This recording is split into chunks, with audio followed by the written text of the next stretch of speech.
कल्पना कीजिए, आप एक घने अंधकारमय गुफा में हैं, खोए हुए। ना आपको रास्ता दिखाई दे रहा है, ना दिशा का पता है। ऐसा अनुभव सिर्फ एक पल के लिए नहीं, बल्कि अनंत काल तक बना रहे। तो क्या होगा? क्या आप जानते हैं, दुनिया के करोड़ों लोग ऐसे ही अंधकार की ओर बढ़ रहे हैं, अनजाने में। लेकिन क्यों? और इससे बचने का उपाय क्या है? हम हमेशा सुनते आए हैं कि जीवन शाश्वत है, आत्मा कभी नष्ट नहीं होता।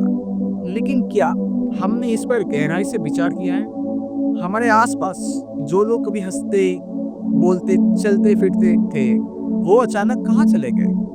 अगर जीवन अमर है, तो वो अब क्यों नहीं? पर आप और मैं स्वयं आज से 40-50 साल या फिर 60-70 साल बाद कहाँ जाएंगे? क्या आपने कभी सोचा कि आप मृत्यु के बाद कहाँ जाएंगे?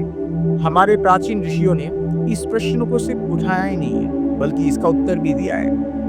आज हम ईशा उपनिषद के एक श्लोक को देखेंगे जो इसका उत्तर देता है।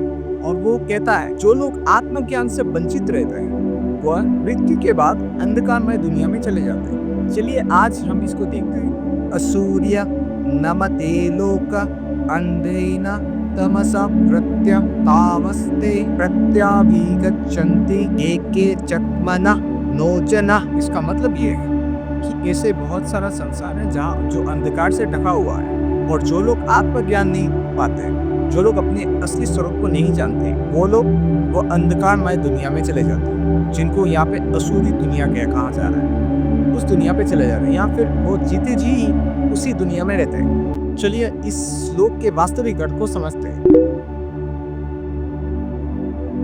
इस श्लोक में जो आत्महत्या की बात कहा गया है, वो शरीर की हत्या नहीं है। वो उन लोगों के लिए कहा गया है जिन्होंने अपने जीवन को व्यर्थ गवा दिया है। तो कभी ये नहीं सोचते कि मैं कौन हूँ, मेरा जीवन किस लिए है, मैं कहाँ से आया हूँ, कहाँ से जाऊंगा।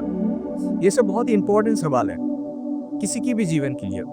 ये सब खुद से सवाल पूछना बहुत ही इंपॉर्टेंट होता है, और यही शुरुआत होता है स्पिरिचुअलिटी का। जब आप खुद से ये सब सवाल पूछते हैं, तभी जाके आप पहली सीढ़ी पार करते हैं स्पिरिचुअल होने का। अधिकतर लोग जीवन जीते हैं सिर्फ धन कमाने के लिए, क्षणिक सुख पाने के लिए, और न जाने कितने चीजों के पीछे भागते हैं। लेकिन जो इम्पोर्टेंट चीज है, वो क्यों आए हैं, वो खुद कौन है, इन सब चीजों के बारे में विचार ही करना भूल। और वो लोग कभी भी आत्मा के गहरे सत्य को जानने की कोशिश नहीं करते। वो इस सत्य को समझ ही नहीं पाते कि वो लोग शरीर नहीं है, वो लोग शाश्वत आत्मा है।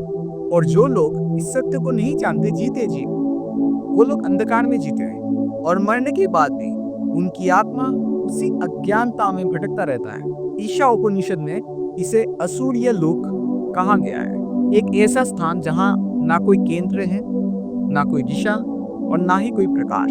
ये कोई भौतिक नरक नहीं है, बल्कि अज्ञानता की स्थिति है, जहाँ आत्माएं भ्रमित रहती। जो लोग भ्रम में जीते हैं, सत्य से दूर रहते हैं, उनकी जो असली स्वरूप है, जो लोग उसको नहीं पहचानते, वही लोग वहां पे जीते हैं। और वो लोग जीते जी वहां पे जीते हैं। जब तक वो शरीर में होते तब भी वो जीते हैं, पूरा जीवन भ्रम में ही गवा देते हैं। जिस प्रकार एक अंधा व्यक्ति को रात के अंधेरे में कुछ नहीं दिखता, ठीक उसी प्रकार एक अज्ञानी जिसने अपनी असली स्वरूप को नहीं जाना, ठीक उसी प्रकार जो व्यक्ति आत्मा को नहीं जानता, अपने असली स्वरूप को नहीं जानता, वो अज्ञान के अंधकार में खोया हुआ रहता है।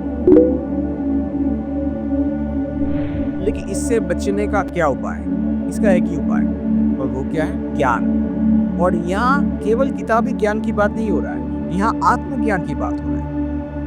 उसका उपाय आत्मज्ञान है, अपने आप को जानना, खुद की आत्मा के असली स्वरूप को जानना। और वो बाहर से नहीं जाना जा सकता, ये सिर्फ अपनी एक्सपीरियंस से जाना जा सकता है। और इसी बात को हमारे ऋषि मुनियों ने बोला है कि जिस प्रकार एक दीपक अंधकार को नष्ट करता है, ठीक उसी प्रकार आत्म की ज्ञान अज्ञानता को नष्ट करता है।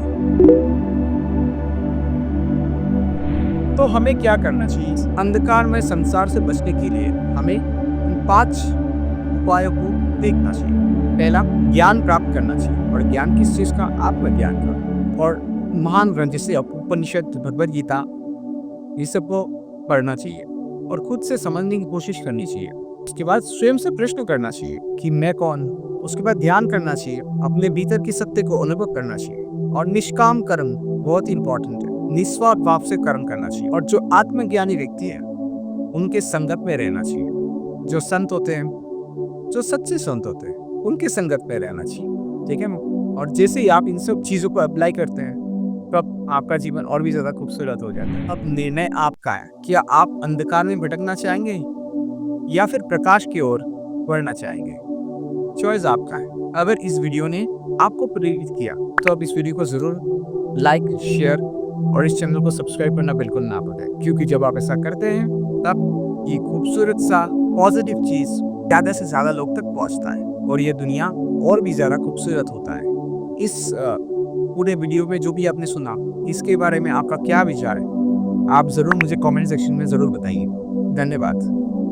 नमस्कार।